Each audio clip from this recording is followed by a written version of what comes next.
Hello, Giants fans, and welcome to the Valentine's Views podcast for Thursday, September 15th, as your New York Giants get ready to face the Carolina Panthers in week 2 of the NFL season. Giants looking to go 2-0 for the first time since 2016.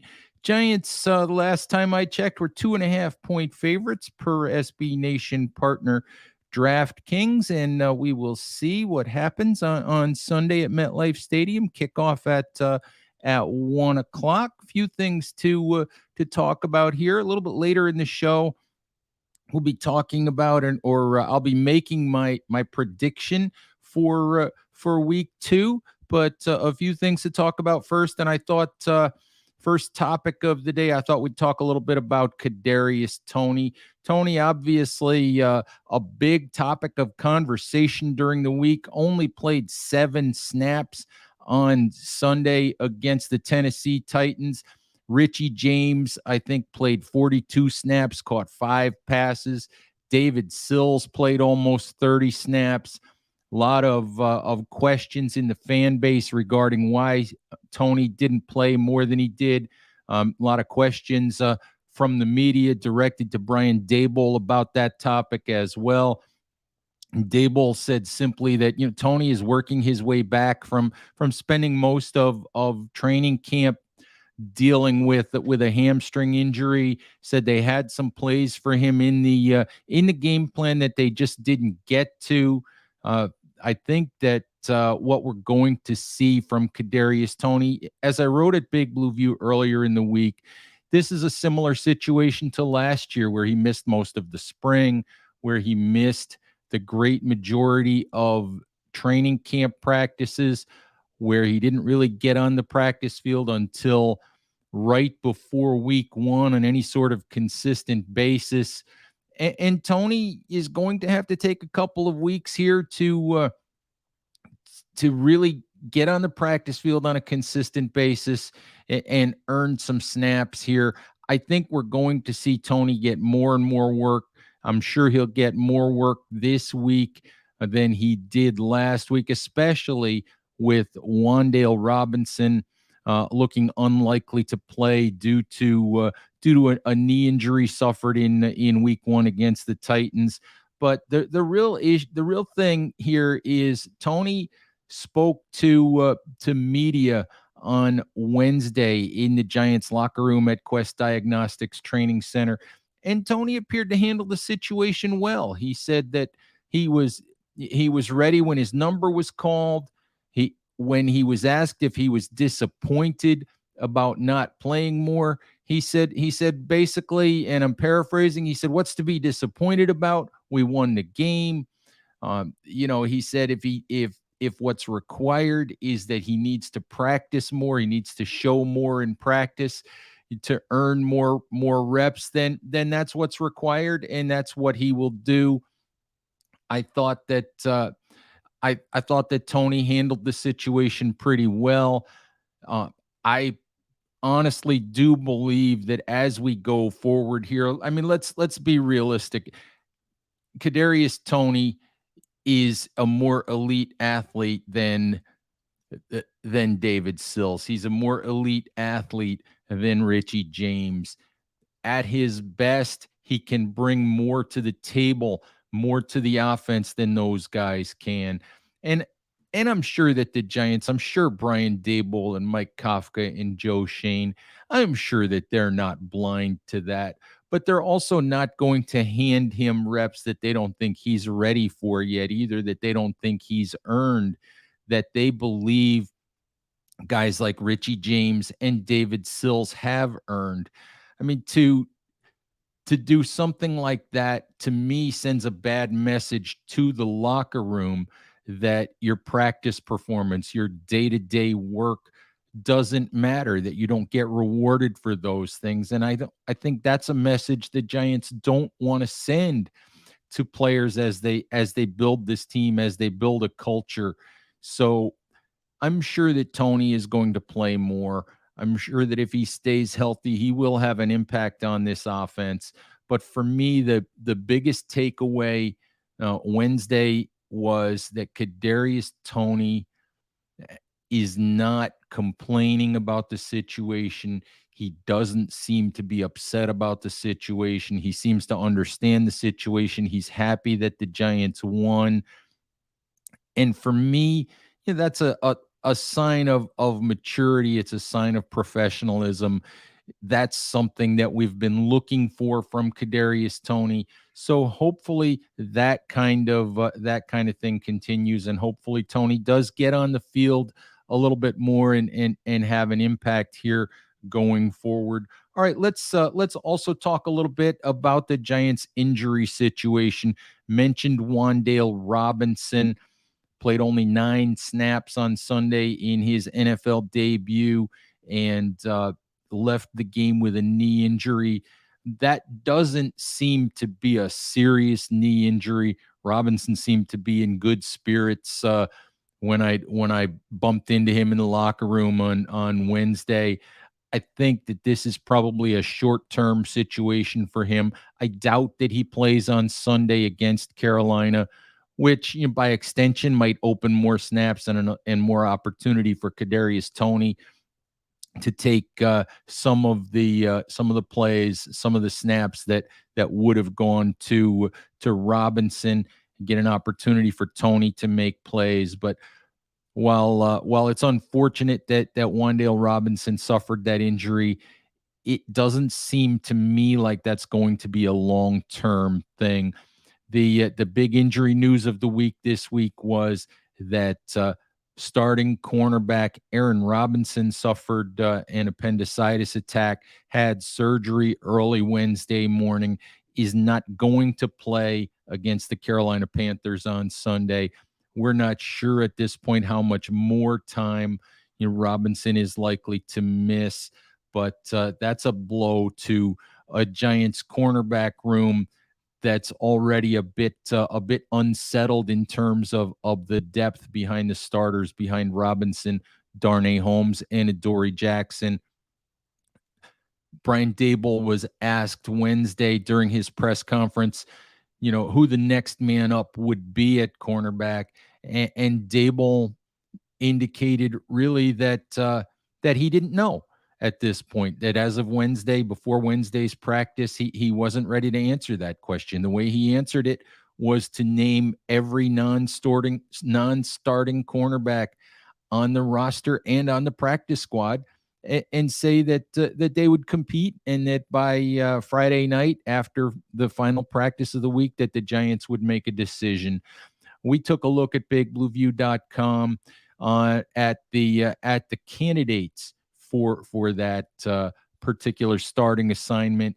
So please check out our story on the candidates. To me, the most likely options at corner are third-round pick Cordale Flott, a guy who has spent a lot of time working on the outside all through spring, all through summer. And I know the Giants like the kid. He had some ups and downs in the preseason, missed a couple of tackles, but Flott is a guy that they like. They like his length. They like his athleticism. And my guess would be that Cordale Flott is one of the guys that will see snaps on Sunday in Robinson's place. The other guy, to me, who is a potential option there would have to be Fabian Moreau, veteran cornerback that the Giants recently signed and added to their practice squad. Guys who's got a decent amount of NFL experience, guy who started games in the league. My guess would be that Moreau would be a practice squad elevation, and I think what we might see is something that we saw at left guard in week 1, which is a rotation between Ben Bredesen and Joshua Ezeudu. We might see a rotation on Sunday at that cornerback spot involving Moreau and Flott. But this will be really the first test of the Giants' depth at cornerback, and we'll see how that goes. A couple of other injuries, of course. edge defenders Azeez Ojulari and Kayvon Thibodeau did not play week one. Thibodeau with the sprained MCL suffered in the week one preseason game, and Azeez Ojulari with the calf injury suffered while running a sprint, during a practice also early in the preseason. The both of those guys considered limited in practice as on Wednesday. Looked like Thibodeau might have done a little bit more than Ojulari. Uh, Not sure at this point if either one of those guys is going to play, but best guess here is if one of them does, Thibodeau might be more likely to make his NFL debut than for Ojulari to join him on Sunday. Fortunately for the Giants, against the Tennessee Titans, veterans Jahad Ward and O'Shane Ximenez did a really nice job in the run game, in run defense, as the Giants held Titans star running back Derrick Henry to less than 4 yards per carry. Those two guys don't offer the pass rush upside of Thibodeau and Ojulari, but in terms of depth guys, they bring energy.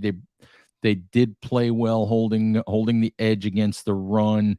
So we'll see what happens there. But best guess is that as I record this show, I think Thibodeau probably has a better chance to play at this point than does Ojulari. All right, Giants fans, let's get to Sunday, our pick for Sunday's game. And this part of our show is brought to you by DraftKings, an SB Nation partner in the 2022 NFL season. And just a reminder, as we talk about picks, as we talk about betting, we talk about odds here, that minimum age and eligibility restrictions apply. And look at the show notes for details. All right, our picks for Sunday's game against Carolina are up. Our staff picks are up on the website as I record this. Sort of a mixed bag this week. Our staff is pretty well split on whether the Giants will end up 2-0 for the first time since 2016, or whether Carolina will come out of MetLife Stadium with their first victory of the year. My pick here is the New York Giants, and I'm not banging the table and saying that I absolutely believe the Giants are going to win this game. But I think that this is a home opener. This is going to be a raucous crowd, coming off a really big victory on Sunday against Tennessee, arguably the biggest victory that the Giants have had in several years. I think that right now, the Giants are kind of feeling good. They're not a perfect team by any stretch of the imagination. They're not heading to the Super Bowl. But I think that this is a winnable game for the Giants. And maybe I'm taking the Giants for the simple reason that I want to believe, that I want to feel like things are finally going forward, that I want to believe that Brian Daboll is the right guy, that I want to believe that Saquon Barkley is back to being the Saquon Barkley of at least, pre-injury 2019 form.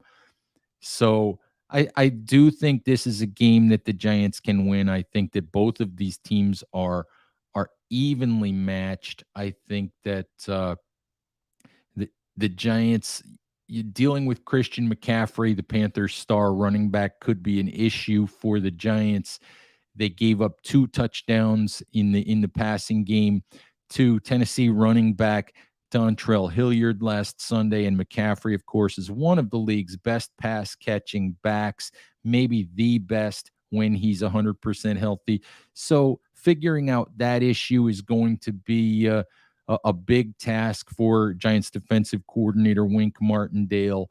But my view on this game here is that I think that that the feel good story continues for the Giants for at least another week here. I think they get to 2-0.